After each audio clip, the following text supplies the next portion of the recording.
property of the IHSA contest. State Series hosts are required to make all State Series contest sites and any affiliated property, including parking lots, stand accommodation areas, and other school or event property, alcohol-free zones on any date of any IHSA event being held at the site. Event staff will enforce this policy rigorously.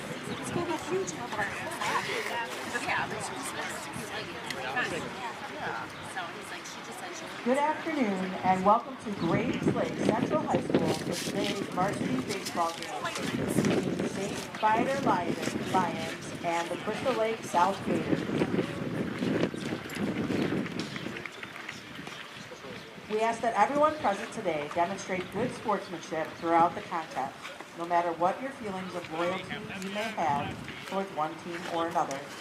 Obscene, demeaning, or inappropriate cheers or taunts directed towards athletes, officials, coaches, or fans have no place in high school sports. Any spectator not displaying appropriate behavior will be asked to leave. The athletes are proud to play this game they love in front of the fans that are important to them. They will do their best not to disappoint you. Please don't disappoint them. Thank you for your support. First, the starters for the visiting St. Viator Lions. Playing center field, number 2, Brock Harrer. Playing third base, number 11, Jonathan Sean. Catching, number 13, Brandon Thompson. Playing right field, number 22, Braden Hynek.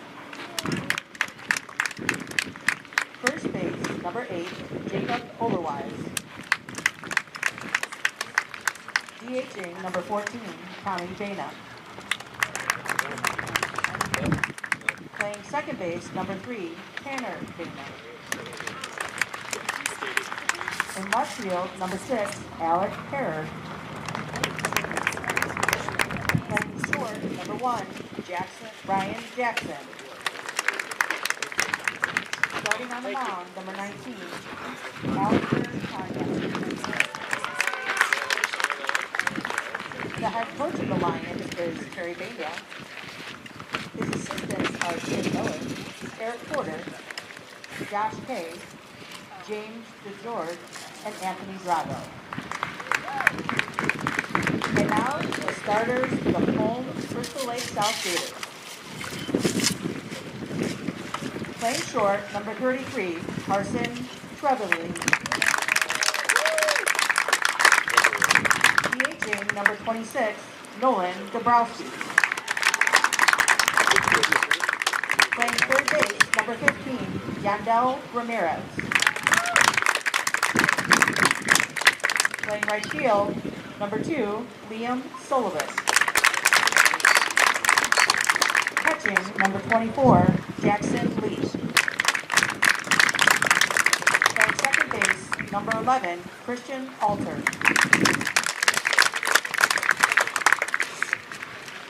Playing center field, number 45, Nick Stolliver. Playing first base, number 22, Dane Shaw. Playing left field, number 4, Sander Shevchenko. Starting on the mound for the Gators, number 12, Mark Paxman.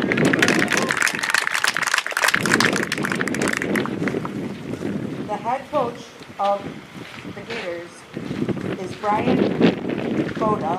His assistants are Mark Chapetic and Tom Maestro. Officials for today's game are Bob Napoleon, Bill Boris, and Ben Winkleman. These individuals are registered by the Illinois High School Association.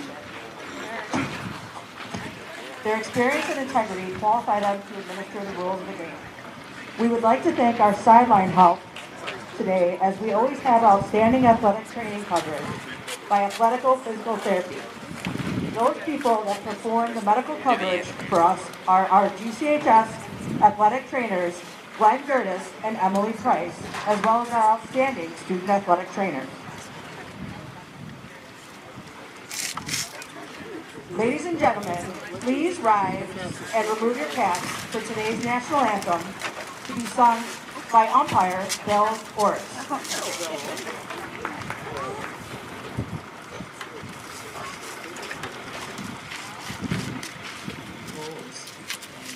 See by the dawn's early light, what so proudly we hailed at the twilight's last gleam, whose muskets and bright stars through the perilous fight, o'er the ramparts we watched were so gallantly streamed, and the rocket's red glare, the bombs bursting in air, gave proof through the night that our flag was still there. Oh, say does that star-spangled banner yet wave o'er the land of the free and the home of the brave.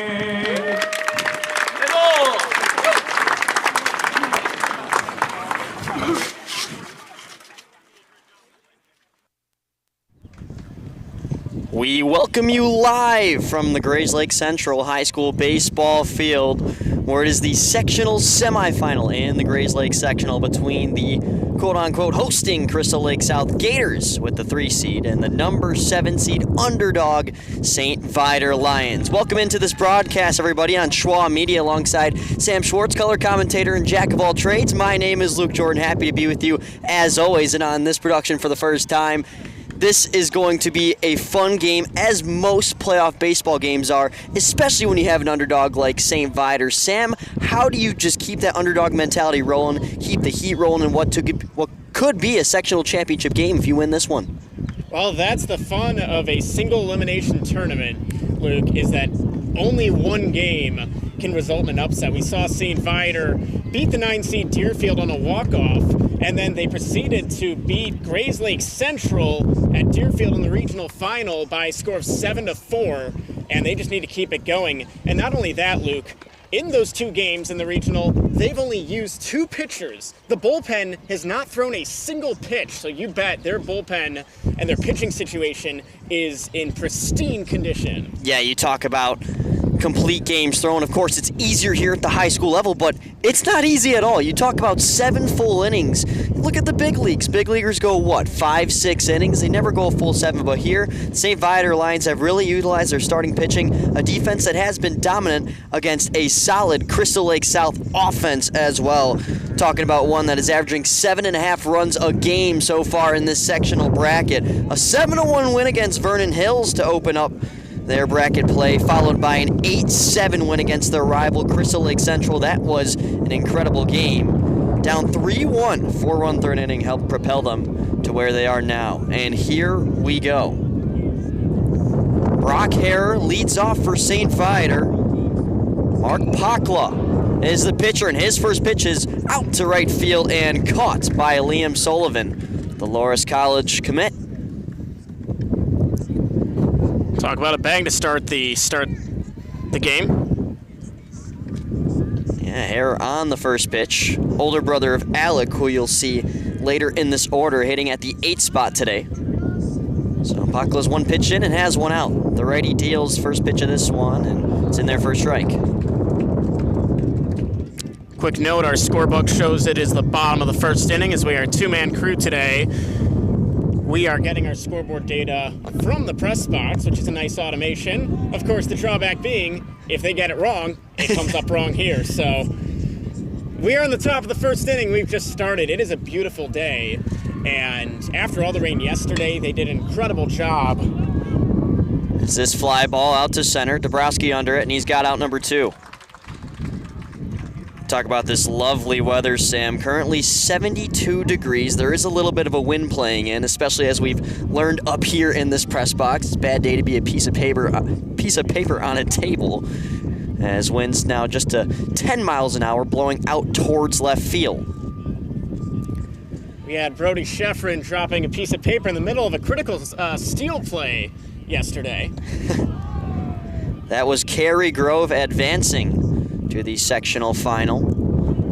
Each team scored their seed. The 4 seed scored 4, the 1 seed scored 1. Yeah, shocking upset on Prairie Ridge. I'm a fan of that strike call there, Luke. Can hear it well. Because the opposite way, you see some umpires stick their finger out to the right, you see some of them bring their fist up. This guy's going opposite and very vocal, makes it easy up here. 1-1 high out into the outfield. And Sullivan's got another pop out.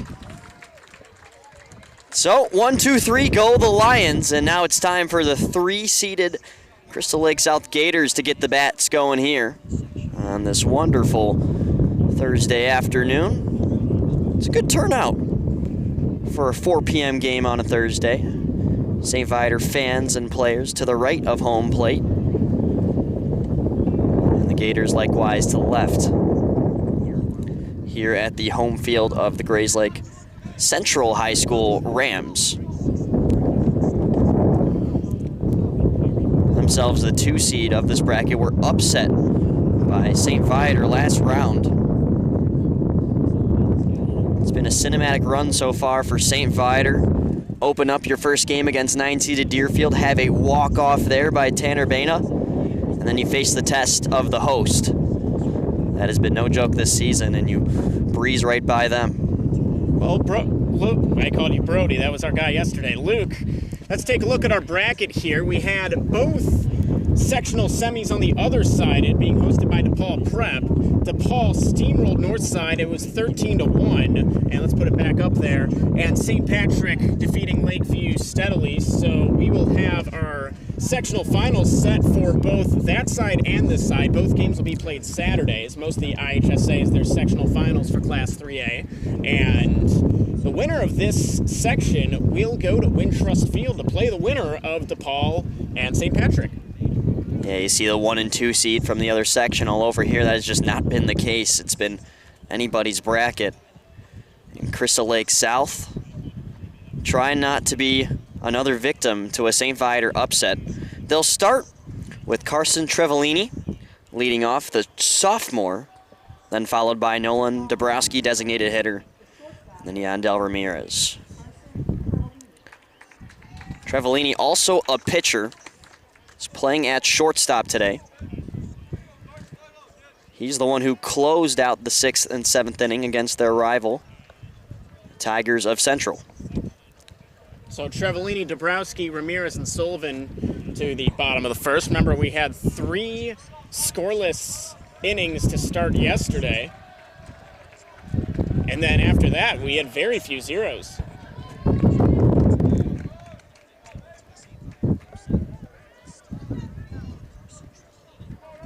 And here's Alistair Canu pitching for St. Viator. Second time earning all-conference honors in his high school career. You talk about starting pitchers throwing complete games so far in these playoffs. He was the one who threw the complete game against the Warriors of Deerfield. It's his first pitch is right through the gap, but quickly hounded down by the second baseman. Throw to first, not in time. Nonetheless, a good effort by Tanner Baina. So let's take a look at the replay here, Luke. He had a great jump out of the box. The pitcher just wasn't able to get it, and that's what you want out of a leadoff man. Someone that, even if you're not always making the most solid of contact, you are dashing down that line. You've got your leadoff man aboard and the first base runner of the game. Now it's the lefty, Nolan Dabrowski, labeled as the top hitter on this Gators lineup. As Canyon checks back to first and fires. Shown bunt. This gets away from the catcher, Thompson. And earning a base there will be Trevellini, already in scoring position. That'll likely go down as a passed ball. Of course, we are not the official scorers. Seemed that the pitcher and the catcher were just not on the same page.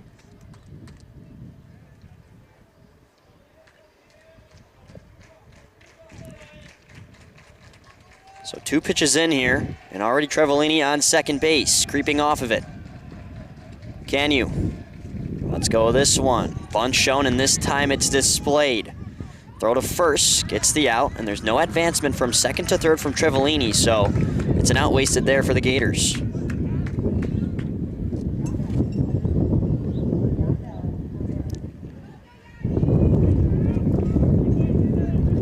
Again, didn't read the sign, but you can't imagine that's what they were trying to do. You know, I was shocked they showed bunt again. Small ball was what it was about yesterday, with the grass being very wet and stopping anything that would be there. And 4-1 is not a high-scoring game. But it's different here. The sun was out. Some clouds have rolling in. The wind has picked up. Ramirez looks at ball one. And that's another difference from yesterday. Outside edge was being called on both sides of the batter's box. And the pitchers picked that up very quickly, and they were using it to their advantage. Of course, each umpire in this 3-game sectional will get, in this 3-man crew, 1 game at the plate. Runner at second, 1-1, 1 out, bottom 1.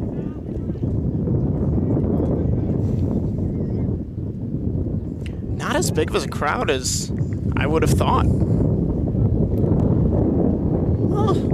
I'm sure it'll start to really pack in later on, especially with the work hours. Expect a good attendance by the 4th inning, I'd say. It's only going to go up from here, right? I would hope so. We appreciate you turning in to Schwa Media Sports. If you can't make it, or on Saturday, we will have the action for you right here, so make sure to hit that subscribe button. I know I'm saying that shamelessly.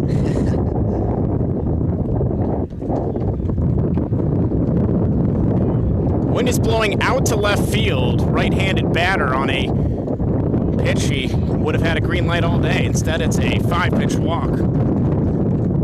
Yeah, and that wind has really picked up. So now 2 runners on. And here is number 2, Liam Sullivan.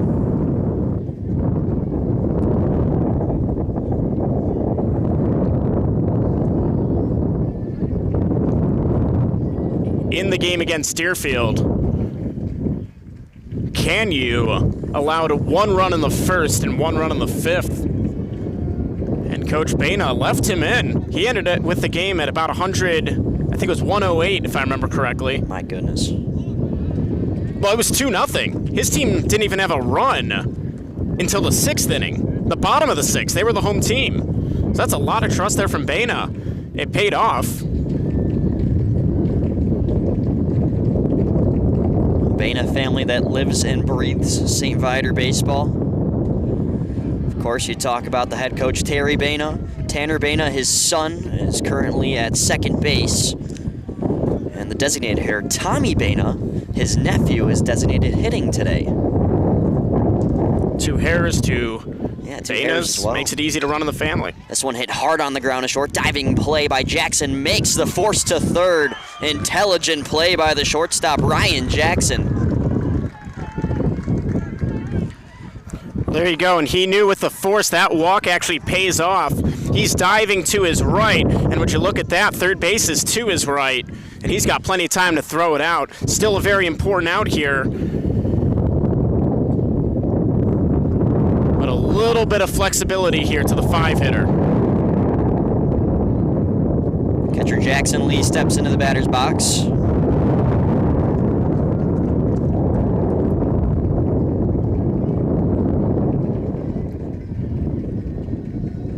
Canyu keeping a close eye on second base, and he's going to throw it back. Good pickoff attempt, but it won't go. Well, anyone who's seen me call a game knows I don't like pickoff attempts. But they were onto something there. He was not safe by that much. That was a good look. This one right down the pipe for a strike.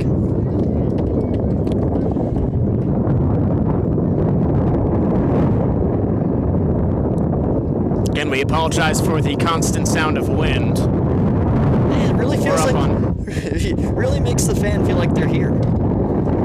This one to third. Be an unassisted tap on the bag. Jonathan Johns getting the play done. And that's the first inning. No scores so far.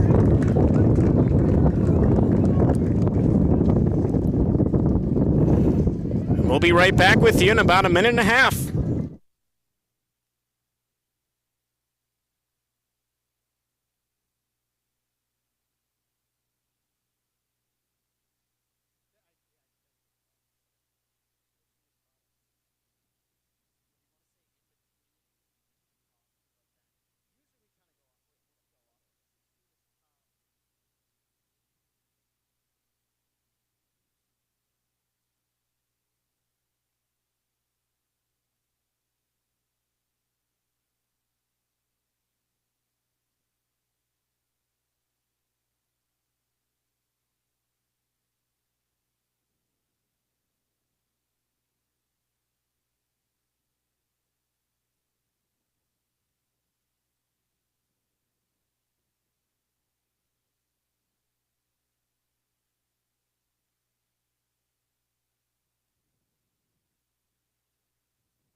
Three flyouts to start the top of the first inning for this St. Viator offense. Back to it. And leading off will be Braden Heineck. And a 12-minute first inning.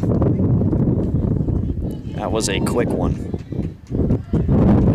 They were going and attacking the first pitch as the at-bat. Yeah, no kidding. St. Viator putting bat to ball, just not in the right location so far. But it's a good sign. If you're a St. Viator fan, off speed in there to start the count from Pakla. Pakla, the ace last year for Crystal Lake South. Nothing has changed here in his senior year. This one foul. Yeah, so down the line, that's where they take the tickets if you're not familiar with Grays Lake Central's layout. We've got fans down lining here, but a section looks like we've got 15, 20 players. Pakla earns his first strikeout of the game. Backwards K to Heineck, and now Jacob Oberweis steps in.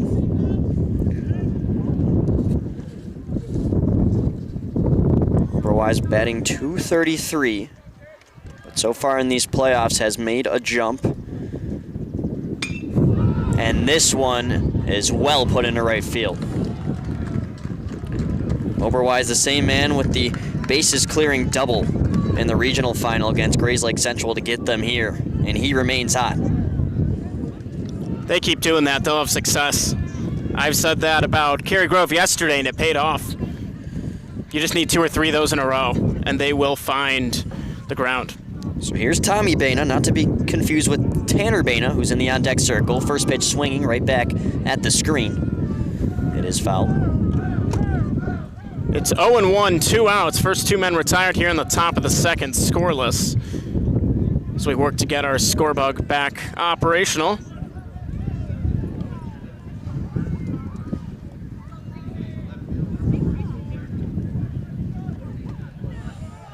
That one just outside, 1-1 now.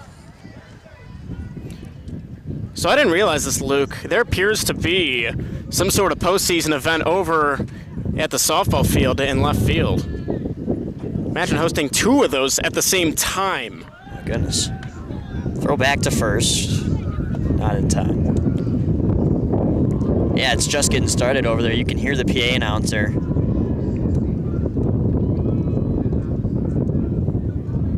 1-1 with 1 out. Here comes.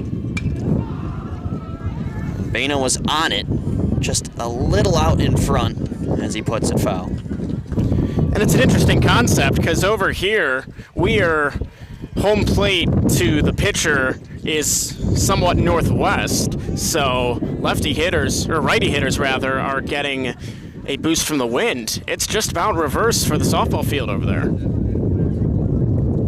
1-2 from Pakla. Was outside and got Baina swinging. 2 strikeouts so far, the 2 outs in the top of the second. First one looking, second strikeout swinging. First 4 were retired by Pakla before that single into right by Oberwise, who is still on that first base bag.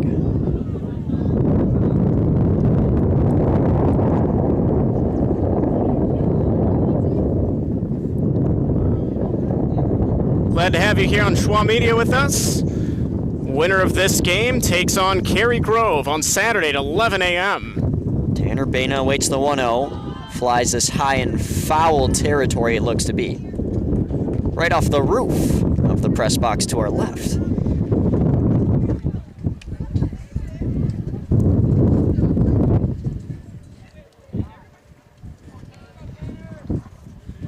It's quickly become partially overcast here in Grays Lake. During the setup, sun was beaten down. Not the case anymore. Unassisted play at first by Dane Chalk. And the Lions do get a hit, but still nothing to show on the scoreboard. As Crystal Lake South back to offensive duty when we return here on Schwa Media.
Back to it here in windy Grays Lake, sectional semifinal between the St. Viator Lions and Crystal Lake South Gators as we are ready to start the bottom of the second inning. Leading off Christian Alther for the Gators.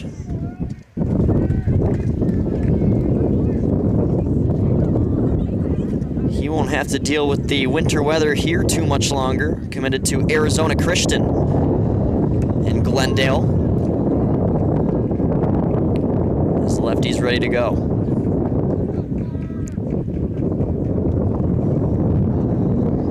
Both teams, a lot of balls put in play so far. Won't happen on the first pitch here. It's in for a strike.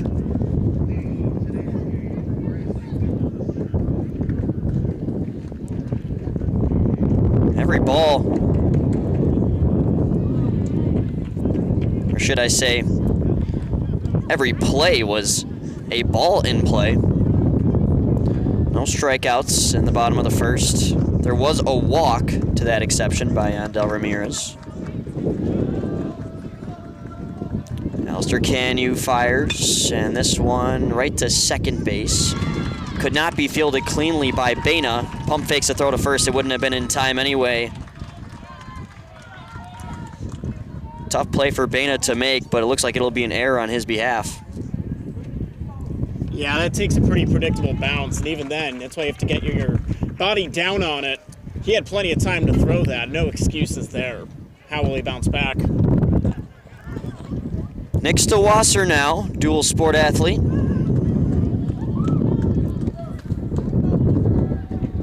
Considered by many the star player of this Gators basketball team. And Crystal Lake South awaits the first pitch, shows bunt. It is just to the left, foul.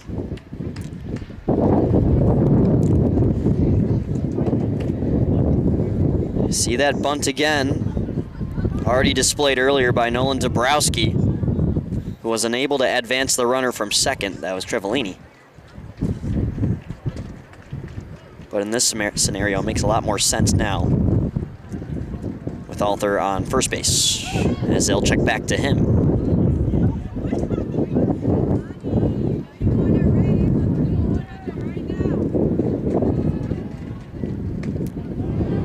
Canyu's got another strike.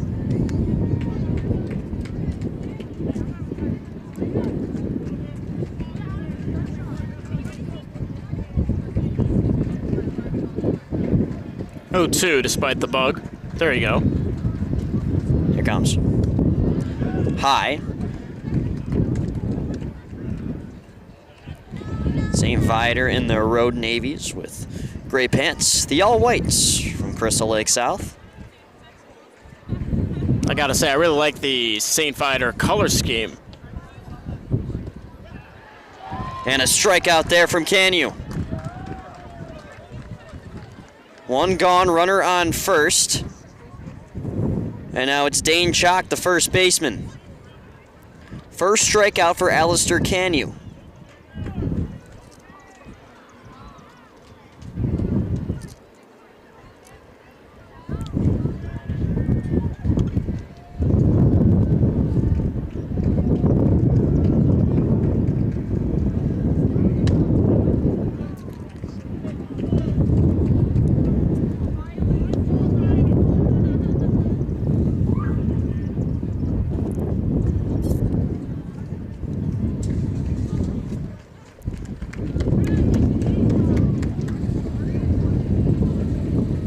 Canyu delivers the 1-0. Swung on and missed. Healthy swing with the middle field and double play depth. He was trying to pull that through to the right side, maybe put runners at the corners. Make him pay for that leadoff error.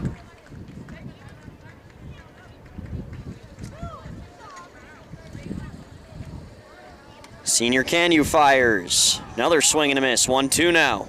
I know you weren't here yesterday, Luke, but both pitchers today, just like yesterday, pounding the outside edges and corners. The umpires have rewarded him so far. Let's see if that holds. Canyu trying to earn back-to-back strikeouts. 1-2 on the way. Softly tapped into center. Calling for it is Brockhair making the grab, and there's out number 2.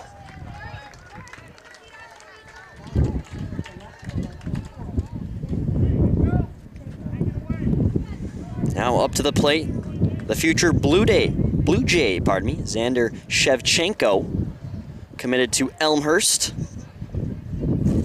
just about less than an hour south from here.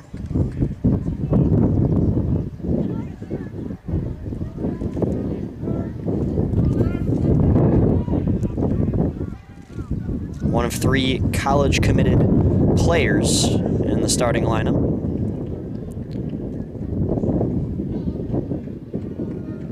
Getting his first knack at Canyu. Runner on first, and this is grounded to short. Jackson slides, makes the grab, throws it to first in time. Well done by Jackson. And that's how we finish off the second inning. Still no score here in Grays Lake between the Gators and the Lions. We'll see if that changes when we return.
Welcome back. It's time for the third inning. For St. Viator, you're going to see both Harrer brothers in the top of the third, starting with the younger sophomore, Alec Harrer, Ryan Jackson, in between, and then Brock Hare back to the leadoff. Original leadoff, should I say. Back to the top of the order, to put simply. 2 strikeouts in that second inning for Pakla. Won't happen there, but he'll get a ground out. Another first pitch swinging from St. Viator. Nice redemption there for the second baseman. Hit well, he reads it off 2 hops. A bit of a short hop. I've seen tougher ones, but he looked fully confident there, and a nice little bounce back for him. Leadoff man retired.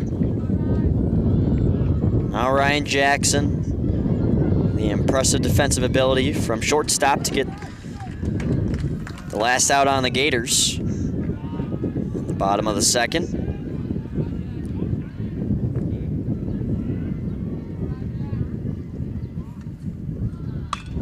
Jackson puts that one foul.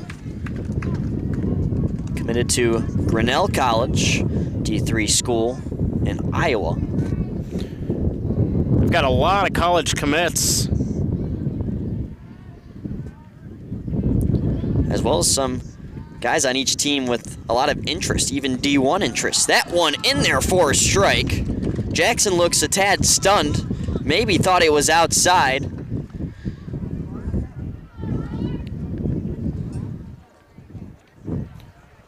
I would agree with that. If you saw yesterday, though, you wouldn't say it's the first time that's happened. So now back to the top of the order. Well, can you, with 2 innings pitched, 1 hit allowed, a walk, and a strikeout now. Excuse me, that's the pitcher on the bench. I'm rather talking about Pakla, who just recorded his 3rd. Only 1 hit in 2 2/3, 22 pitches.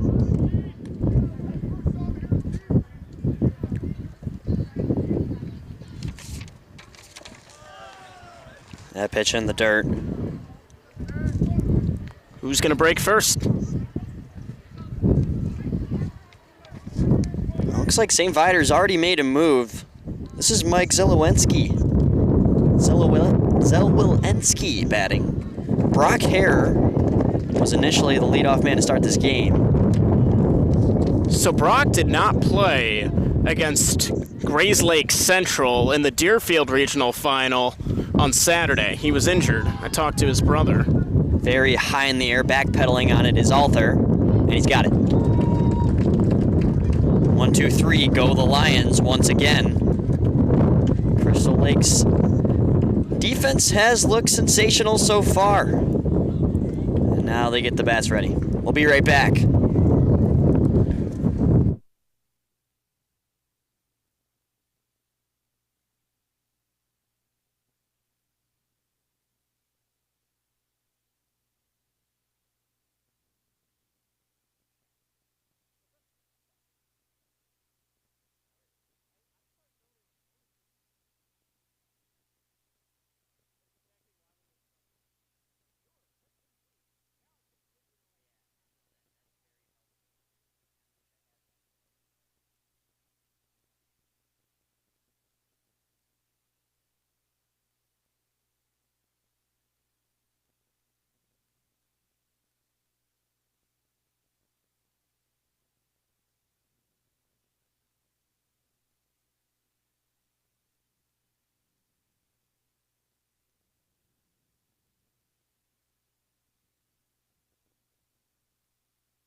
Alistair Canyu now going through the order for the second time.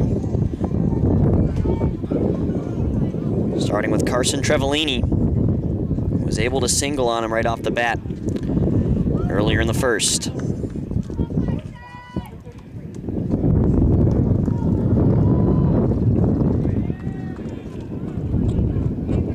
Well, what do you think about their approach the first time around, Luke? What do they need to change? Obviously, no runs. A couple hits. I mean, I think it's going to come for both teams. There's been a lot of bat on ball. You talk about Crystal Lake South especially. Only one strikeout from Canyu so far alongside a walk. Every other out has been recorded on the field. Well, the further we get into this game with low scoring, we're going to see some small ball. 1-0. Hit hard to third and well fielded by Shans over to first. Tag is made. An awkward play to say the least. Jacob Oberwise had to grab that ball off the bag, as you're going to see it here, but he makes a tag. And with that pull in the way, it's a bit tough. He stood his ground, causing the runner to actually back up a little. 1 out. Now here's Nolan Dabrowski, dual sport athlete. Plays AAA hockey for the Chicago Fury as a goalie. I'm shocked we don't see that goalie-catcher dynamic from him. Throw one in the dirt, I bet you will.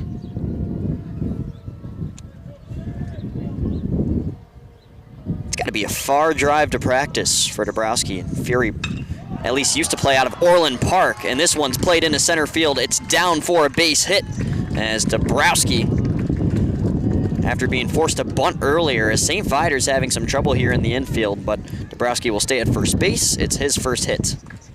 Well, you don't have to worry about that. If you hit it to the outfield, that's one way to guarantee they don't even get a chance. Andel Ramirez now.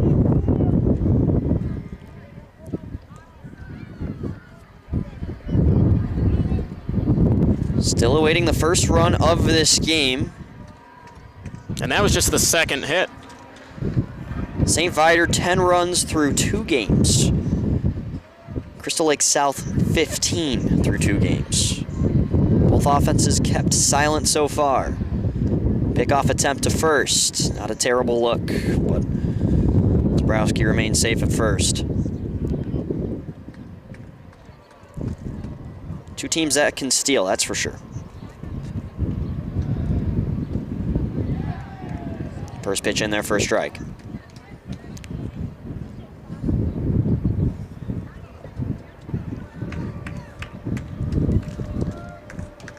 I'm doing it. I'm officially taking off my sunglasses. How quickly it's gotten cloudy. Another throw back to first after the pitch.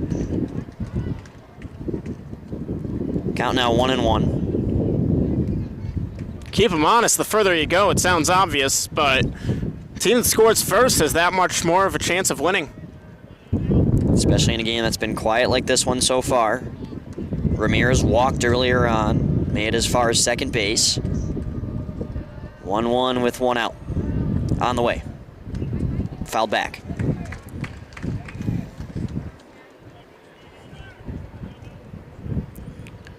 Liam Sullivan is on deck.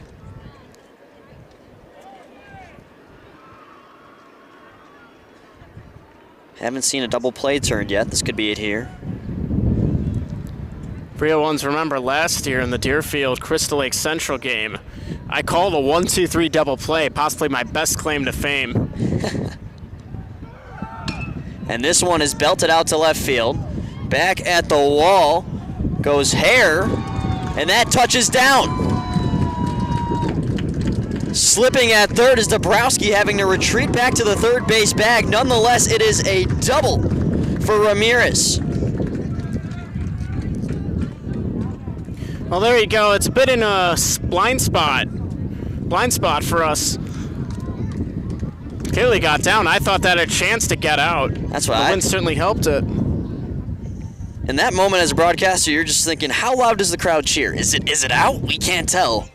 Crowd plays a very big part of this. And that's the first time I think I've heard him get pretty loud.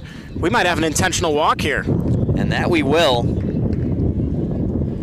Shoving his bat aside is Liam Sullivan. They're going to try to get Jackson Lee to potentially ground to a double play here. If not that, at least bring the infield in and try to trap Dabrowski when he's headed to home plate.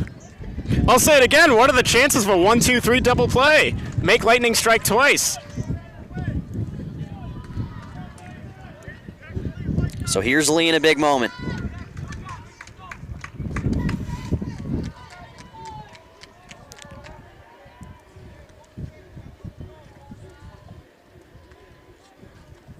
Canyu releases. Outside for ball 1. Nowhere to put the 5 batter who reached on a fielder's choice his first time. Sullivan on first, Ramirez on second, Dabrowski on third. Bases loaded, Crystal Lake South trying to find the first run in this sectional semifinal. Here's the 1-0. And Lee swings and misses. That was a big swing. He was trying to make it 2-0, 3-0 right there. Heck, even 4. Trying to disrupt our softball game over there. 1-1 now with 1 out.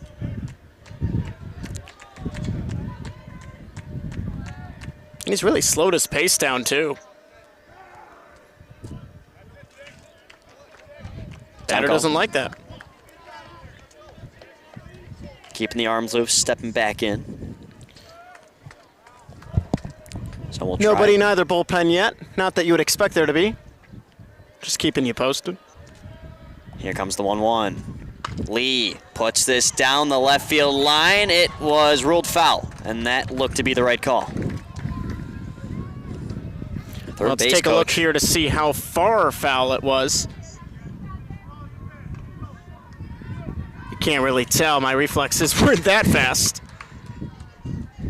Well, with my own eyes, I'd say it's probably a good 2 feet left to that foul line. Before I ever disagree with the call too much, I always look at the players. If they're not complaining, then surely it had to have been right. That foul ball makes it 1-2. Bases loaded for Lee. Stepping off the bump is Canyu. A lot of pressure here early on. A lot of mind games. This will be his 13th pitch of the inning. And here it comes. 1-2. High. Pump fake back to third by Thompson.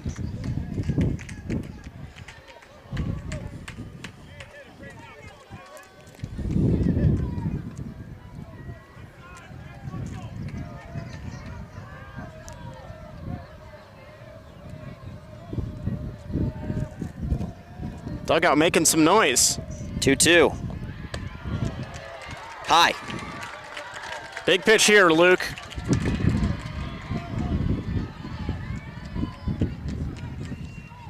Canyu in his first full count of the game. And he's got a runner on each bag he's got to worry about. A lot of pressure on the shoulders of the senior. Full count delivery to Lee.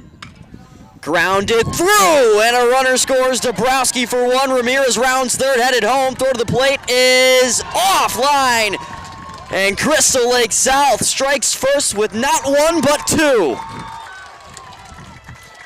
Great at bat there. Patience is everything. And now they're in the driver's seat here of the sectional semifinal. Just a great at bat there. Lee will be subbed out for a pinch runner. Courtesy runner. Michael Rathjen, courtesy runner since he is a catcher. This is why we have 2 voices, 2 pairs of eyes in the booth. For the uninitiated. Well, hold on, you may have been right.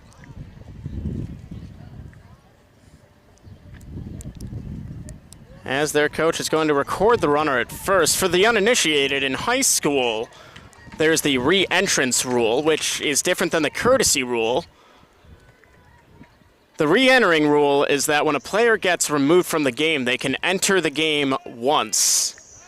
Sometimes you see that for pinch runners to simply get taken out after a base hit, get ran for by someone faster, and then the next inning, they will come in again. But once they get taken out after that, they are done.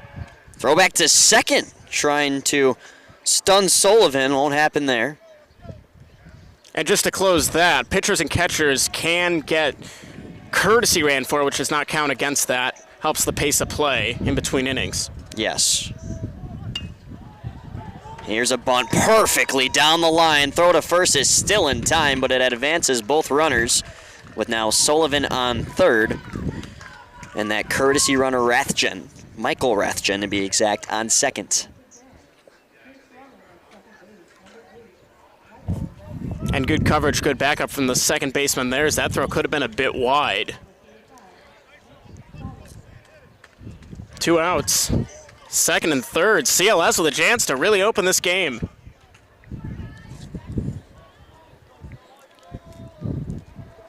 Next to Wasser.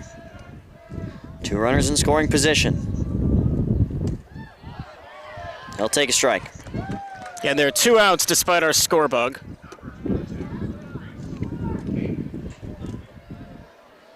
Oh, 1, 2 outs. Runners on second and third, righty on righty here. The 0-1 is to Wasser. Foul back. Well late on the heat there from Canyu. Talk about a noise doink. Don't say that word around here. Oh, you're a bigger Bears fan than I am, Luke. No balls, 2 strikes, 2 outs. Chance to bring another 2 in. Stowasser in a pitcher's count nonetheless, and Canyu releases. That is high.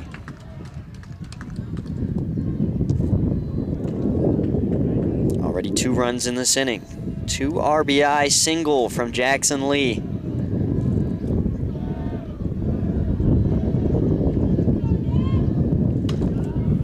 Fouled once again. Concessions, heads up. Just a bit righted there. 1 hops to the glass doors of Grays Lake Central. Looks like nothing was harmed, thankfully. It's funny, you wouldn't think on the second week in June, or late first week, that there'd be this much action. Swing and a miss, strike 3. And St. Viator only allows 2. It could have been a whole lot worse. As the Gators now lead 2-0. 3 innings gone, still 4 to go here on Schwa Media. We'll see you back in a second.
Welcome you back to Grays Lake. 2-0 Crystal Lake South, trying to advance to the sectional championship game that will be played 11 a.m. Saturday morning. You can join us here on Schwa Media for that game as well.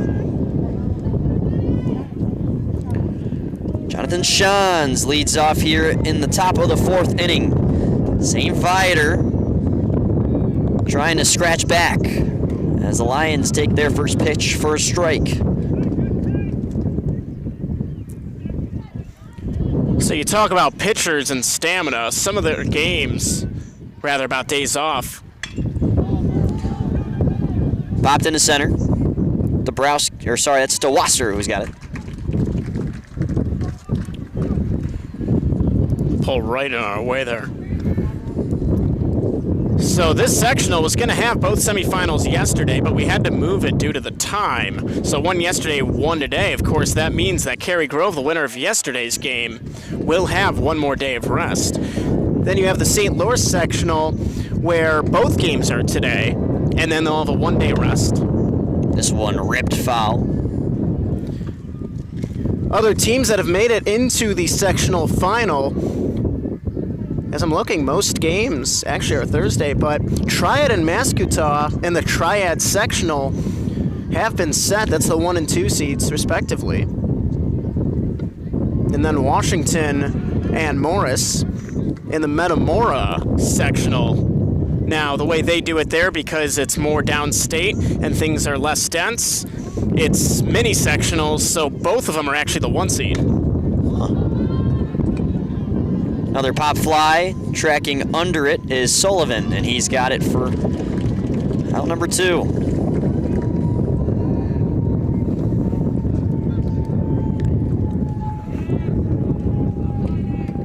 And then, of course, DePaul Prep and St. Patrick. So those are your 6 teams in so far. There'll be a total of 16 that advance to Saturday's sectional finals in IHSA Class 3. Braden Hynek, senior, now up to the plate. As Sam stated, winner plays Cary Grove.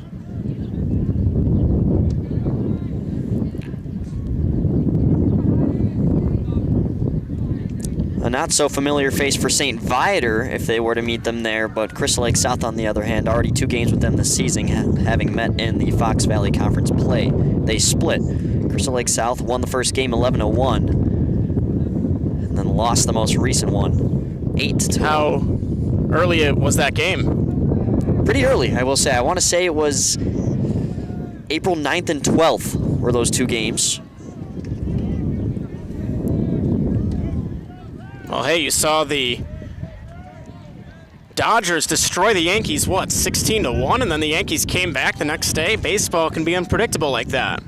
That's what makes a single elimination so unpredictable. 3-1, ball 4, and it's a walk for Braden Hynek. He's on base for the first time today. That is the first walk that Mark Pakla has given up so far today. So not to play the dramatic card, as the lower seed by 4 seeds, you do have to think a little bit, as there's 10 outs to get 2 runs, and this is the tying run at the plate. And up to the plate, Jacob Oberwise singled. He had the first hit for St. Viator in this game. And by the way, that's the only hit. Pakla just trying to keep things that way. He's quickly got an 0-2 count in his favor with 2 outs. Both bullpens empty here. This will be Pakla's 41st pitch. Can you on the bench right now is at 45. Can you threw 108 against Deerfield, but again, he needs to keep the Band-Aid on now. It's the offense's time. As good of a pitcher you can be. Look at Paul Skeens this year. Oberwise, the 0-2, hit out to left field. Sevchenko's got it. St. Viator remains scoreless, with only 1 hit so far. Crystal Lake South has been a double-edged weapon on offense and defense so far.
Back to it here, Crystal Lake South.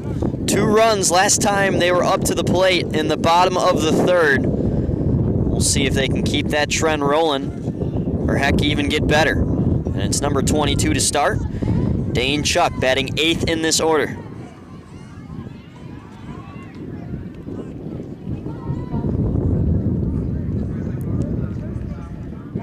The Gators, state champions in 2017, as well as 4th place in the state tournament in 2022 here in Class 3A. Trying to find a win here to advance to the sectional championship, where they'll play a familiar foe if they get there, in the Trojans of Cary Grove.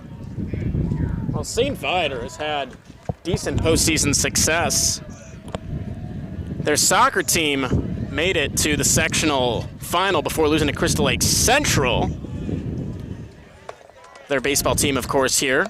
Their boys hockey team, although it being club, made it to the red division, which is the biggest, the main division, the state semifinals. 1-1, hit hard on the ground to second, fielded cleanly by Baina. Throw to first in time. There's the first out at the bottom of the 4th. As well as lacrosse. St. Viator's you're lacrosse. right. How'd I miss that? Top team in the state, rolling into the state playoffs. And they in the super sectional, they played Lake Forest, a team that they beat 15-3 earlier this year. And Lake Forest pulled a stunning upset. I saw that on my feed, and I was like, wow. So I actually happen to have a cousin who is a goalie, backup goalie for New Trier. And I forget how the meme goes, but it was basically, not many things worry me. We can beat any team, but that thing, St. Viator, that thing scares me. I know exactly what you're talking about. Shevchenko waits the 0-1 near his head, leans back. Count now even. And on that thing, just because I know you know him, Luke, I happen to be public address announcing the Deerfield sectional soccer game where Ava Sclafini, daughter of hockey coach John Sclafini. Wow. So lots of Viator success. Yeah, a lot of family matters here at St. Viator. We already hinted at the Bainas, the Harers. What comes next? And also 2021. 1-2, lifted out to center, and caught. On that note, 2021, that was the year I graduated from Deerfield. Things were a little weird because of COVID, but St. Viator ended Deerfield's season in 3 different sports in 3 consecutive days. I gotta think that's the first time that's ever happened. It was Wow. girls soccer, boys baseball, and boys lacrosse. They might have ended you guys after they ended our season. I played for Palatine Lacrosse and St. Viator eliminated us. Or it might have been before, actually. I forgot how good our lacrosse team was back then. But Yeah, the day lines were a little weird that year because no kidding. of all the restrictions. I won't go into the details, but we played at St. Viator for that game, and the sun was beating down. It was like mid-June, and not fun. Hit down on the ground to third. Sean's over to first in time. A nice showing of defense from St. Viator. Can they get the bats going has been the question. And through the first 4 innings, it's been no, no, no, and no. We'll see if that gets turned around to a yes here in the 5th.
Well, we're back here in the top of the 5th inning at a cloudy Grays Lake Central High School. We wanted real quick to shout out Tom Speck, the president of St. Viator Hockey. Thanks for tuning in. We love all the stuff you do.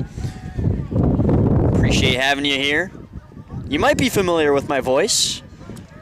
Did a good margin of the high school Chicagoland hockey games. hockey. I guess you could say personality at this point. Scholastic sit down. Close to it. First pitch swinging high in the air. Two guys calling for it. Now it's the shortstop that rolls in. Good communication there. Carson Trivellini gets out number 1. Well, we're talking about communication, of course. The shortstop, as he has the best view of the field, does have the power to call anyone else off. In the game against Deerfield in the regional semifinal 7 days ago, in the 7th inning, the top, and they were still losing at this time, what seemed like a normal pop-up was caught by the left fielder, and then he tumbles over. I believe it was a hyperextension was what the trainer told us afterwards. We thought he had run into one of his players because it was the third, short, and left fielders all running into each other. Everyone was okay after. But you go through the replay and you see suddenly nobody ran into each other and he's down on the ground. That's why you got to be very careful, all the way down to your stretching. Yeah. Bit of a delay here. Yeah, it seems to be Lee potentially getting some new gear. He was never pulled out of this game. He had a courtesy runner run for him. Now he's back in behind the plate. Tanner Baina, second baseman up to bat. 1 out here, and here's the first pitch of this count. Swung on, foul.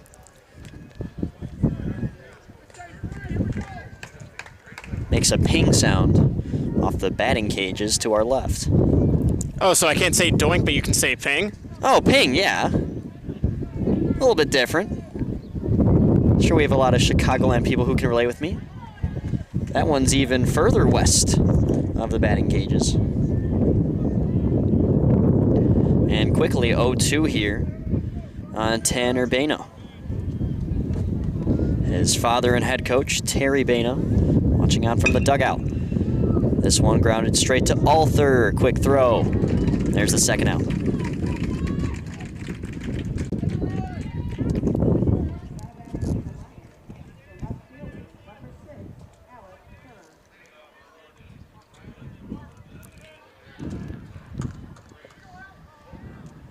So we go from the Bainas back-to-back to now Alec Hare. He'll take a first pitch.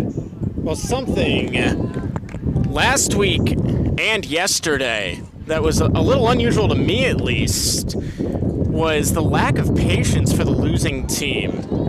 Grays Lake Central against St. Viator. The last 3 pitches were all swung on the first pitch. For a team, they were down by 3 at that point. They started the inning down by 4.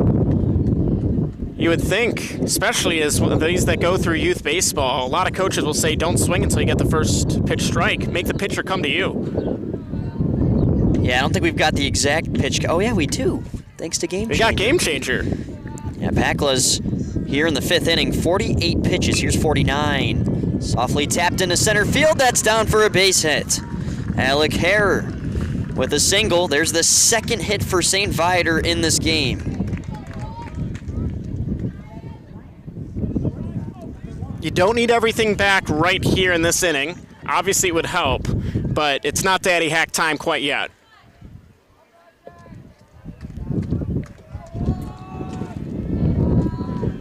So now Ryan Jackson with a runner on first base, 2 outs.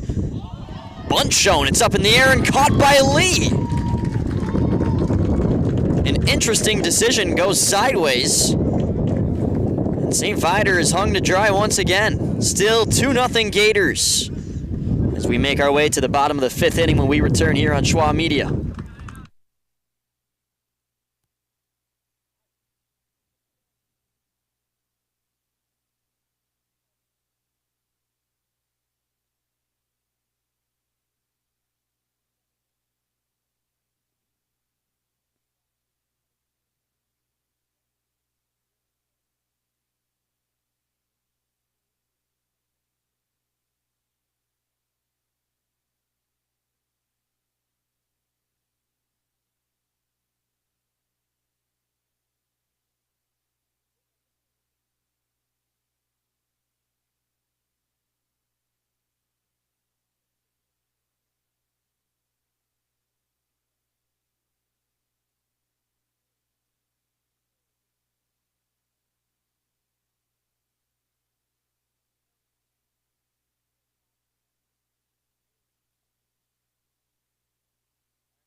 It's time for the bottom of the fifth. Crystal Lake South looking to add on 2-0 lead. And it's number 2 in their order, Nolan Dabrowski, who leads off. Singled and scored last time. It's 2-0 thanks to the 2 RBI single in the 3rd inning from Jackson Lee. Well, CLS got the 2 runs and they got the shutdown inning. Of course, they haven't allowed any runs in any inning so far. Yesterday, of the 5 innings that were not zeros on the line score, only 2 of them were shutdown innings. That really does a lot for the momentum when you can put up some runs and put up a 0 right after. Although, St. Viator with, say, their 2nd scoring chance, I don't think they've had 2 runners on at any point, have they, Luke? I do not believe so. Yeah, St. Viator's had 2 hits, and they only got as far as first base.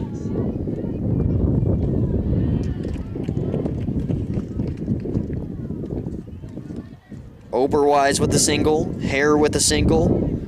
Other than that, a lot of flyouts.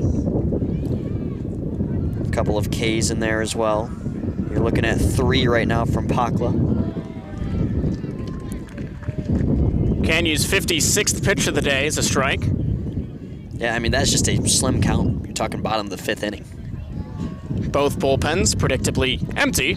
Yep. 1-1. High. Pakla at 50. That's a healthy 10 pitches per inning average. Thanks for tuning in on Schwa Media. The winner of this game will play Cary Grove on Saturday, 11 a.m. right here at Grays Lake Central. If you can't make it, tell your friends and family to tune into Schwa Media on YouTube. The best part about it, it's free.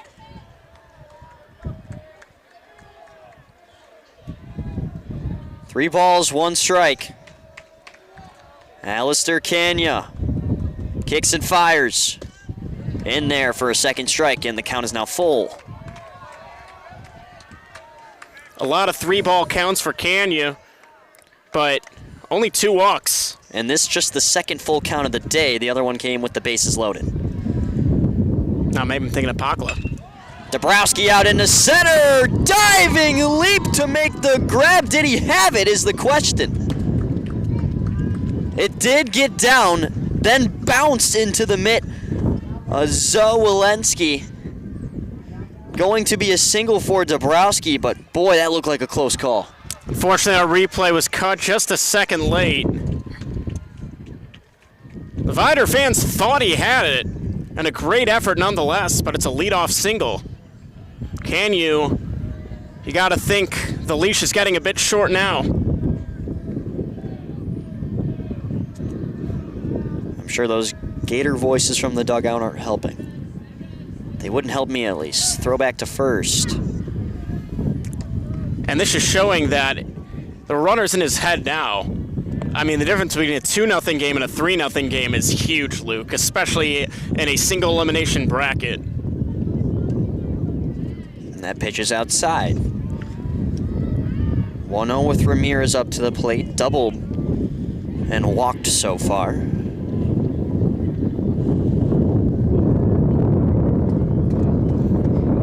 He's actually got the only extra base hit in this game so far. If you remember, he was calling the shot to the plate, stepping out when the pitcher, Canyu, was taking too long, and it paid off. He has no problem letting him know he is in charge. Now the count 2-0. Especially with no pitch count, or pitch clock rather, or step out counts or pickoff counts. Gotta think they're not going to implement that into high school. Yeah, I wouldn't think so. At least They're not just for a getting while. around to the shot clock here in Illinois. Throw back to first once again. Now we've got some bullpen action going for St. Viator as well. That is Hunter Mills, the junior right-handed pitcher. That will start to play some catch with Charlie Staker. We'll keep an eye on that. Kanya stays in for now. Runner on first, 2-1 count, no outs recorded in the bottom of this 5th yet. Another pickoff attempt. That was the closest.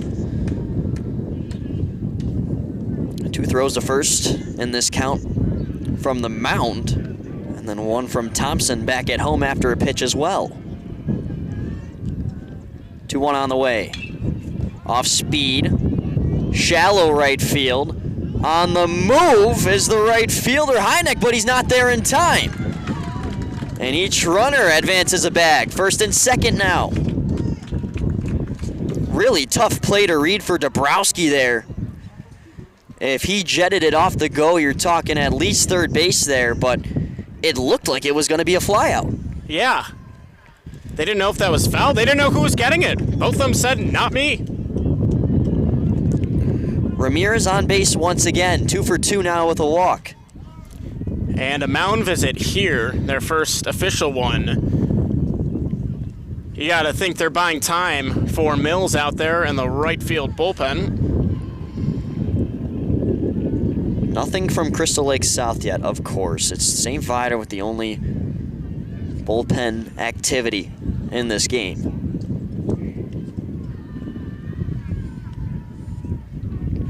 They're going to milk as much time. I'm sure they're going to wait for the home plate umpire to tell them they absolutely can't be there anymore.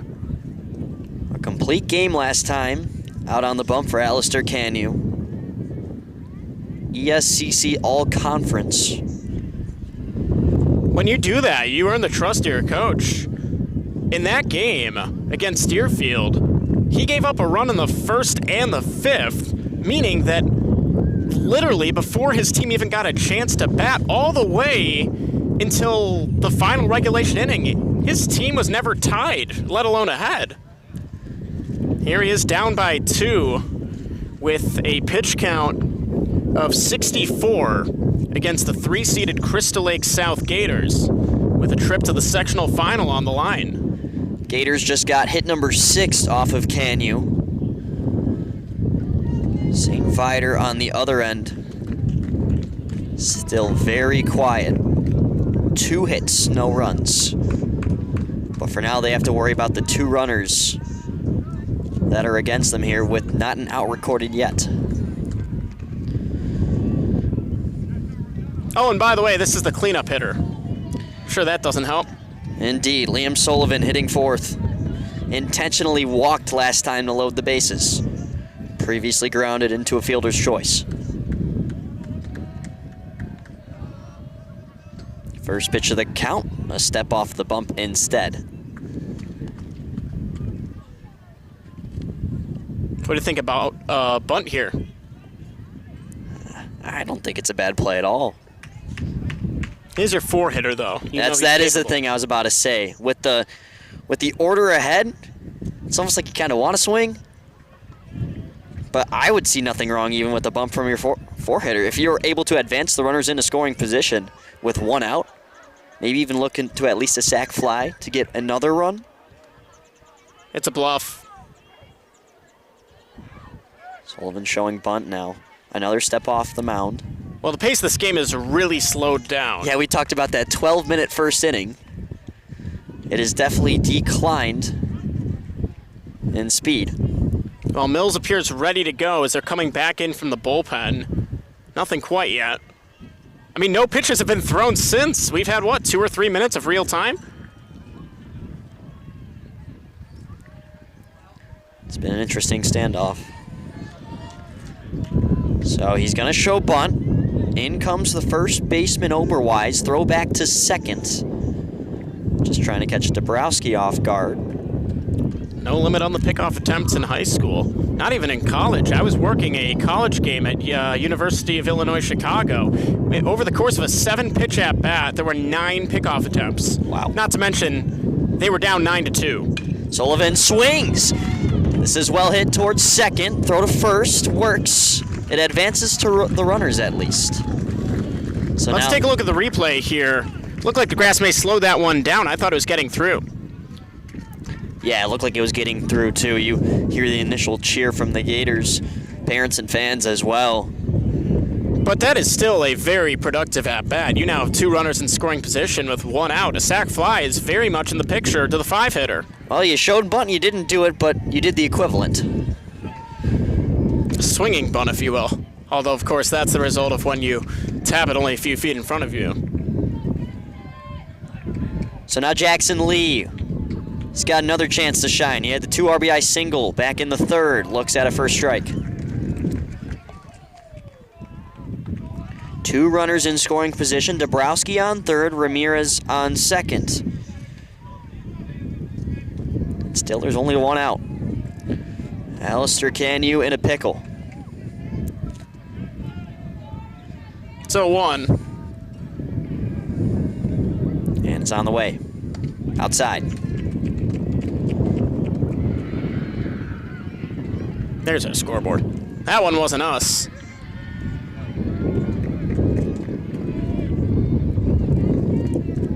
Feeling a single up the middle here, Luke. Infield is on the grass, not just on the edge of it. They are in. And this one out to left. It is caught by Alec Hare. Here comes a tag up, throw to the plate. Offline, another run scores. Gators lead by 3.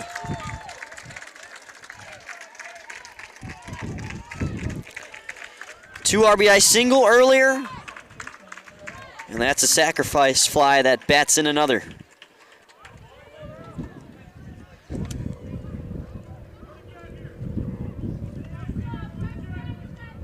Three RBIs for Jackson Lee. It's 3-0 Crystal Lake South. And still that runner, and Ramirez on 2nd. Look at another base hit here, and you could have a 4-0 lead. They're probably talking about the tag here. We'll put the replay back up for you once again. I'm assuming that's what they're talking about, but they would just pull an appeal. That was on time. Sure was. Third base umpire had a good view of that. Umpires have done a pretty good job.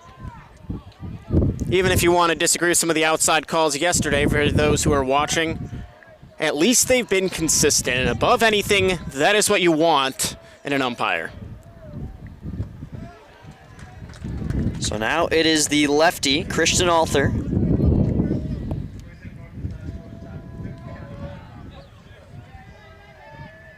Meanwhile, that softball game's already in the 6th inning. They started when we were in the 2nd. That is incredible. 1-0 on the way. Another grounder to 2nd, takes an awkward bounce, but still the play is made by Tanner Baina, getting it to Oberwise for out number 3. Nonetheless, it was run number 3 scored in that inning for Crystal Lake South, building even more of a cushion as we head to the final 2, at least that we know of here in Grayslake.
Back here for inning number 6 in Grayslake. Crystal Lake South is trying to advance to the sectional championship. Currently in the driver's seat. A spark is needed for St. Viator, and they make a substitution. Brock Hare re-enters this game for Mike Zawolensky. Goalie for the St. Viator Lions hockey team that made it all the way to the Final Four.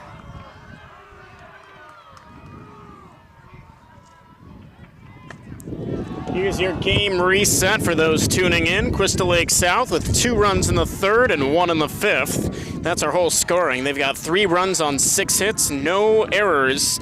And for Viator, no runs on 2 hits, 1 error. Pakla's been perfect in terms of not allowing runs. That was his 54th pitch. 2 hits allowed, 1 walk, 3 strikeouts.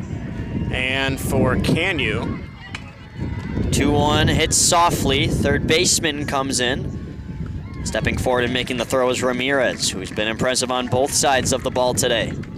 Seems like Harrod didn't get a huge start out of the box. He definitely got jammed. This, of course, in slow-mo. he looks up at the ball, which generally you shouldn't be doing. They have the play regardless. And quickly, St. Viator is down to 5 more outs. They need 3 runs. Gotta act fast. Well, that's the difference in baseball compared to other sports. You're always trying to get ahead. It's a one-at-a-time sport. Swing and a miss, strike 1. Jonathan Schanz, third baseman, hits second in the order. He's hitting second in this inning. Brandon Thompson, a man who they rely on for power, is on deck. And this one lifted out to left and caught by Shevchenko for out number 2. If you get the first 2 runners on base for St. Viator, by the way, that is an ideal situation. You talk about Thompson, who's got 5 of the 7 team home runs this season, but it won't happen there. Have to imagine he's just looking to get on base at this point and create some sort of rally. 2 outs in the top of the 6th, 4 outs to get 3 runs, and still nobody in the CLS bullpen. Wouldn't be surprised to see Mills come in here in the bottom of the 6th with Canyu line at 70 pitches, 6 hits, 3 runs all earned, 2 walks and 2 strikeouts. This is the 57th from Pakla, out to deep center, on the track, and making the catch is Nick Stowasser. And that's how we end the top of the 6th. Still nothing allowed by Mark Pakla and his defense, just needing 3 more outs with a 3-0 lead. We'll be right back.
So Alistair Canyu stays on the bump here for St. Viator, entering inning number 6. We did see some movement from number 18, Hunter Mills, the last inning, but he is not in to start. Canyu, a full 7 innings against Deerfield in his only playoff outing so far. Allowed 2 runs. He's allowed 3 here to Crystal Lake South, the 3 seed in the sectional. And now they just look to buy some insurance. We do get some CLS bullpen movement. Stowasser starts the order. He's the one who made the athletic catch out in center. Well hit ball by Brandon Thompson. 0-1. Gets through. So we'll see if Pakla stays out there. There's your CLS bullpen. Fortunately, we're having a bit of trouble seeing the number. Bad day to forget your binoculars. Hey, if you know, let us know in the chat. 1-1, hit hard into left field. That's a base hit, no doubt, for Nick Stowasser.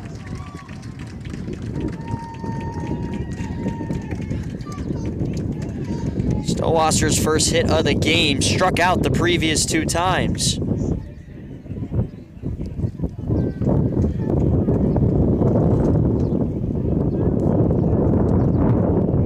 That's a good start for Insurance Luke. No kidding. And now, Dane Chalk, the junior. First pitch swinging, caught out of the air on a bounce, then a throw to second, looking for a double play. That gets through. Stowasser advances to third. Nonetheless, 1 out.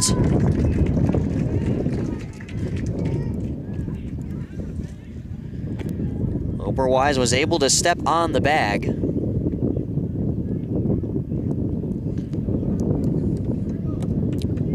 He steps on the bag, but it costs him a bag.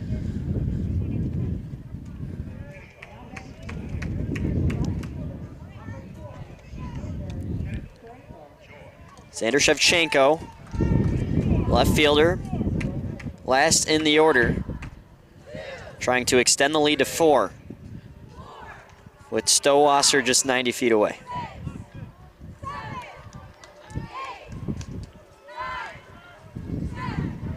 What you're hearing in the background, the counting, is a training session. This one is pelted foul. That was probably the quickest bat speed we've seen today. Absolutely. Quickest bat speed and ball speed. Real ones will remember last year on the Deerfield Athletics channel when they were here against Crystal Lake Central when I brought the radar gun, but we were on top of the third base dugout. And yours truly learned the hard way that if the radar gun is not right behind home plate, it does not give solid readings. So we were out there calling things 70 miles an hour when Sean McNair of Deerfield was throwing about 85. I'm shocked the radar gun would even work from that far. 1-1 passes through. Stowasser trips in between third and home. Having some trouble with the ball is Thompson. And after a cartoon-like sequence, nothing happens in the scorebook. I don't know what that was there. The brick backstop is definitely, well, it can cause some confusion for teams that are not used to it there. It took a really hard hop, as you see on the replay there. So the third base runner in real time realizes the catcher could grab it and run to the plate well before he was going to be there. Stowasser was going to make it before he fell back. 2-1. Hit hard to left field. Pacing towards it is Hare, and it looks like it had fallen. And another run scores. It's a double. And a nice celebration there. That could be the cherry on top for Crystal Lake South, as they are now up 4-0 in the bottom of the 6th inning. And man, he hit that ball square. This was MLB The Show. That's a perfect. No kidding. And once again, it's that vision barrier out in left. But Hare was far from it. And now let's see if they will bring in Hunter Mills. You gotta think so. There he is. Well, if it's the last of Alistair Canya's high school career, it's not one he should hang his head about too far. Those bats from Crystal Lake South were just swinging. There's a reason CLS is the 3 seed. Regardless, his line for Alistair Canyu is 5 1/3 innings pitched, 8 hits, 4 runs, all of them earned, although the runner at second he is still responsible for. 2 walks, 2 strikeouts, 78 pitches, 27 batters faced. So we go from right-handed senior to a right-handed junior. Absolutely nothing to feel bad for. That's a great run. Don't forget, this St. Viator team is a 7 seed. They beat off the host team, the 2 seed, to get here as it was. Well, that was Deerfield. The game was at Deerfield. Oh, the game was at Deerfield. The regional, pardon me. Grays Lake Central. Yes. In a game that if they won would put them back at home, lost, but that game was at Deerfield. Yes. And Deerfield, of course, lost at Deerfield. Mistake on my end, pardon me. I gotta say, Grays Lake Central brought a great crowd to that game, as well as they brought their whole baseball program, which, although there are blind spots here, so I could surely not be seeing it just by the angle, but Grays Lake Central, they had a lot of kids at that game. They happened to be sitting right behind me. 1 run already scored in the bottom of the 6th here. Hunter Mills, 3.22 ERA, 4-1 record. This his 12th appearance of the season. How about that strikeout to walk ratio? 40 strikeouts, 8 walks. 4-0, I heard that right? 4-0. Wow. 4-0 through 45.2 innings. This guy throws strikes. There's one to start. On cue. Yeah, he read the umpire scouting report. That lower outer edge has been working all week. Of course, these are different umpires, and we'll have another one on Saturday who we haven't seen yet. Mills checks back to second and fires a low ball. Oh, that throw back to Mills got through. And now a throw to third is offline. Some shake and bake movement from Shevchenko, but he will not dart home. You do not see that often. That is the throw from the catcher back to the pitcher. And the second baseman was right there. You're looking at the replay.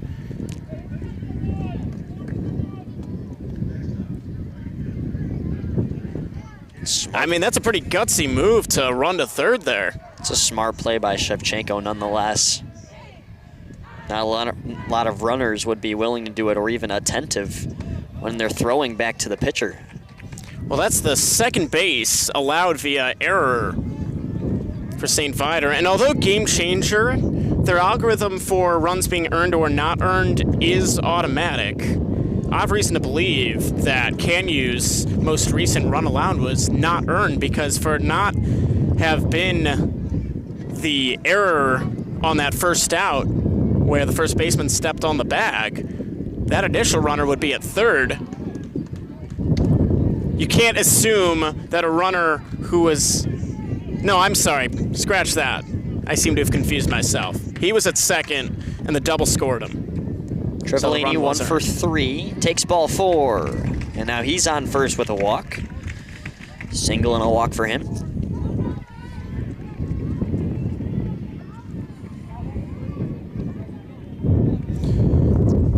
For CLS, they now have another man in the bullpen. I think it was the same guy as before. It is Michael Silvish. As Pakla has been sitting down for quite some time now, and the further you get in. I saw a stat. Bunt shown, here comes a steal, no throw to second. Thompson trying to be alert of movement from third, so it's an easy stolen base for Crystal Lake South. Now creating 2 runners in scoring position, and most importantly, just getting rid of that double play ball if it were to ever happen. But again, a single scores 2.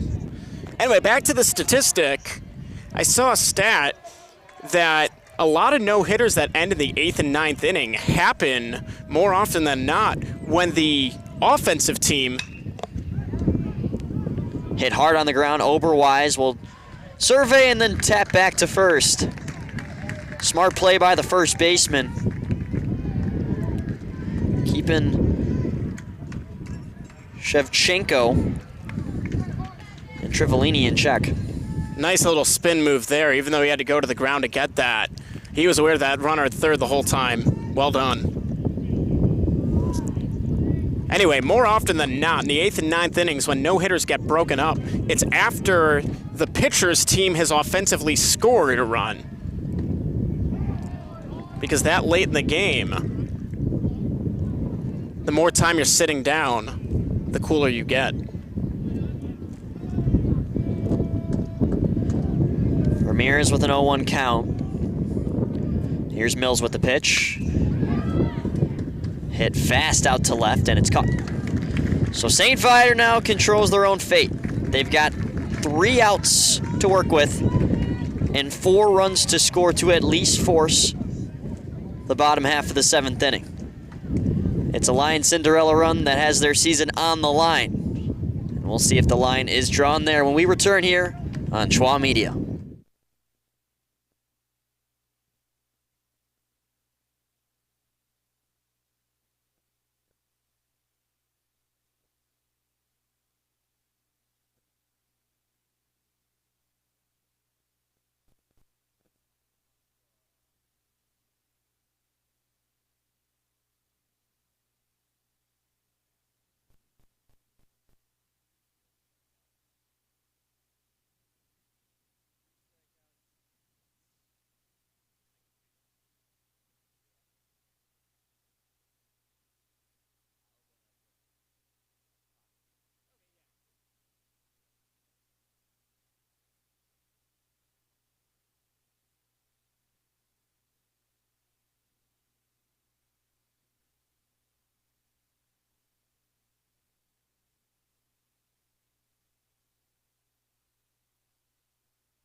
Crystal Lake South, the inside track to the sectional championship game. They just need to record 3 outs, and they're going to keep Mark Pakla out there, who has just been sensational, Sam. Pakla has been sitting him down left and right. 6 innings pitched, 2 hits, no runs, 3 strikeouts, and a single walk. And going into the 7th inning, only 59 pitches. That's right. He is averaging less than 10 pitches per inning. Just masterful. And here's his first pitch to Hynek. Lined out to short. There's one. Although we hit that well, I'm surprised they are attacking as they are. It's 5-6 now. Jacob Oberwise with Tommy Baina on deck. First pitch strike. called strike. Sorry we missed that.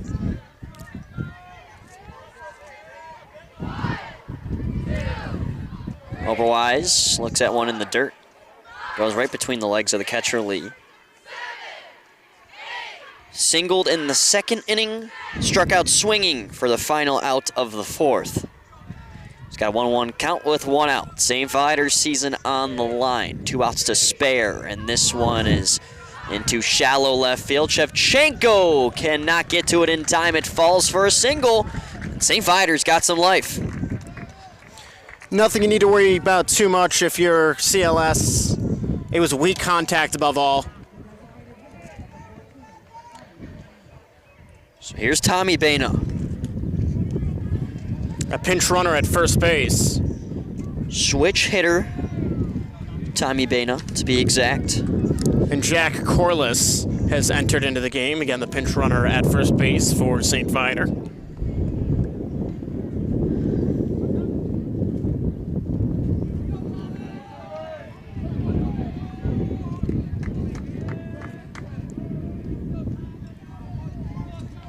Still some belief, as you can hear from the St. Viator dugout. Cheering their guy Tommy Baina on. First pitch swinging into the deep infield. And it is caught by Trevelini. 2 outs.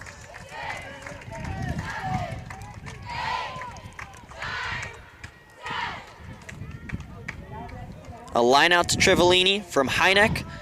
A pop out to Trevelini from Tommy Baina. And just like that, it's one more mistake from St. Viator, and their season is over. 2 outs, runner on first, down 4, and here's Tanner Baina. Baina fouls it off. It's such a weird trend. I just don't understand it. They went for it on the first pitch, and they do it again here. Happened yesterday and last week.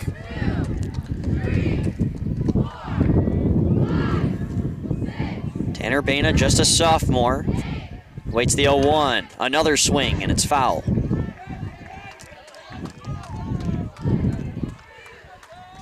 One strike away now from the sectional championship are the Crystal Lake South Gators. Pakla looking for a complete game. He's only allowed 3 hits. Shutout, too. Can he get it here? 0-2 on the way. It's inside.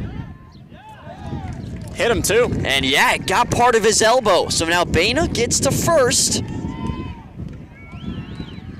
This is getting interesting. You get another man on base and the tying run's up to the plate. You just got to keep attacking him. I still will not be too worried. You've been just doing the same thing that's been working the whole time. First pitch swinging once again into the screen. Maybe I'm the crazy one. Another first pitch swing. They're down by 4. You got to think they would have a little bit of patience. Corliss on second. Tanner Baina on first. Alec Hare, another sophomore in this lineup, put in a big situation. Batter calls time.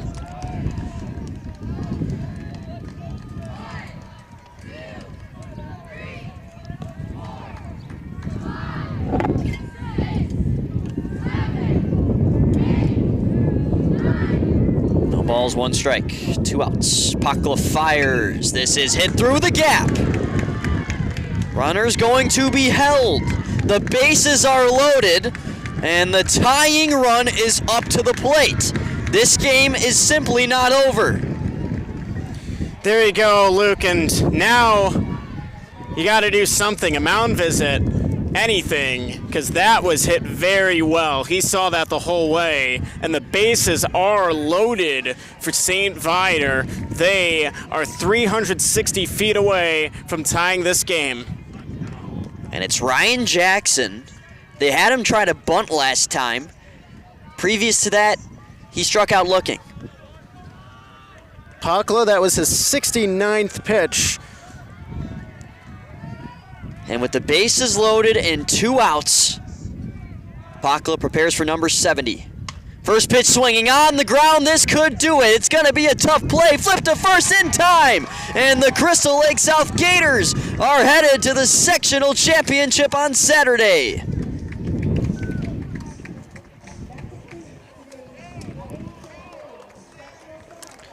A scare for CLS, but Pakla, the complete game shutout, and the bullpen's going to be that much better on Saturday, where they have a day less of rest compared to Cary Grove. That is very valuable, and they get it done. They are on their way to the sectional championship, something only 16 teams get to do in Class 3A. Well done, Crystal Lake South and St. Viator. They were the 7th seed. The track had to run out at some point. A good run. They win the Deerfield Regional, and of course an emotional finish. And Canyu still threw very well. 4 runs over a little under 6 innings. Very reliable. That's baseball. One team wins, one team loses.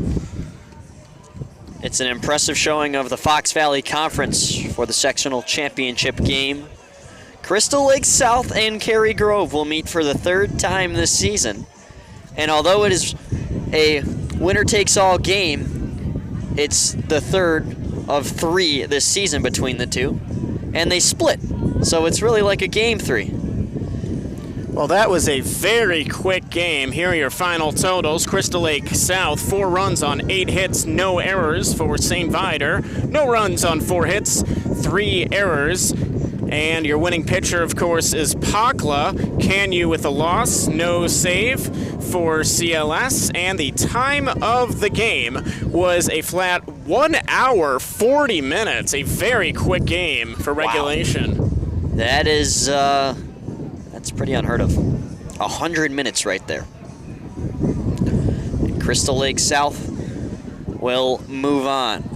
Them in Cary Grove Saturday morning, 11 a.m. Join me and Sam for that game. Should be incredible. A rivalry and a ticket to the Super Sectional. So this has been a fun one here at the Grays Lake Central High School baseball field. It's been a pleasure entertaining you all alongside Sam Schwartz, the jack of all trades, doing camera, production, color, you name it. I was just the play-by-play guy to downstep myself. Luke Jordan signing off on an incredible game. Crystal Lake South with 4, St. Viator with nothing. We will see you Saturday.